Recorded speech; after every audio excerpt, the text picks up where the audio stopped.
morning, everyone. It's Melissa here from Little Kosher Lunch, and it's very early in the morning because I'm doing some meal preparation and I wanted to have some quiet, uninterrupted time. I wanted to talk to you today about meal trains, or taking a meal to someone in a time of need, and specifically taking a meal to someone with different dietary needs than your own. I make kosher style lunchboxes for my daughter's school, but our home is not a kosher home. So today is a good example of preparing a meal for a family who is different than yours. And anytime anyone keeps kosher or has an allergy or other dietary restriction, I just ask a lot of questions. Or if I'm lucky, the meal train is very detailed about their needs and preferences. I might just ask, is there a restaurant or a market where you buy your foods where I can pick something up for you?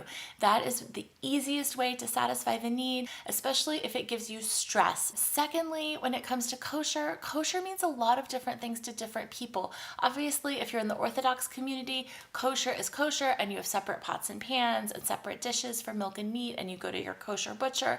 But if you're in the Reform community like we are, it varies. Some people are just keeping a kosher home, but they eat different foods outside the house. Some people are just ethically concerned about kosher meat, but there could be dairy next to it.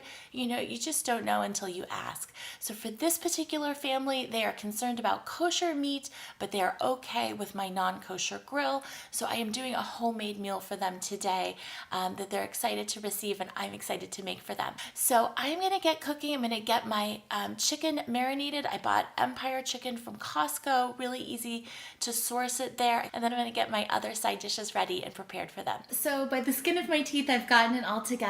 I marinated my meat during the day and threaded that onto skewers that I soaked in water. Those grill up so quickly, and they're so beautiful with their little char marks. I have steamed rice that just with the push of a button cooked in my rice cooker this afternoon. Roasted tomatoes that I made in the oven yesterday that I topped with herbs. I normally do just garlic and parsley, but since this had sort of an Asian theme here, I added a little bit of minced mint in with my garlic parsley mixture. I have pickled refrigerator pickles or Persian cucumbers in a light pickling liquid of apple cider vinegar and brown sugar, along with some salt and water. I have a peanut dipping sauce here. This just comes from a mix that you emulsify with hot water, and it's delicious on the meat. I picked some sweet peas from the garden, and for dessert and breakfast we have fresh fruit, including loquats from our friend's garden. And for the morning and lunch packing this week, I have hard-boiled eggs and tuna salad. Nothing fancy, but very functional and healthy and easy to eat. We have some wine and some grape juice for the kids, and I'm gonna pack it up and go. As always, thank you so much for being here. Let me know what you think of this menu. Let me know if you have participated in a meal train before.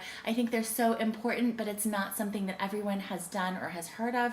So that's why I make these videos, to give you ideas. This is a great way to feed your family if you just want to have a special meal, or to spoil another family who has a time of need and could really use feeding and nourishing. Take care, and I'll see you soon. Bye-bye.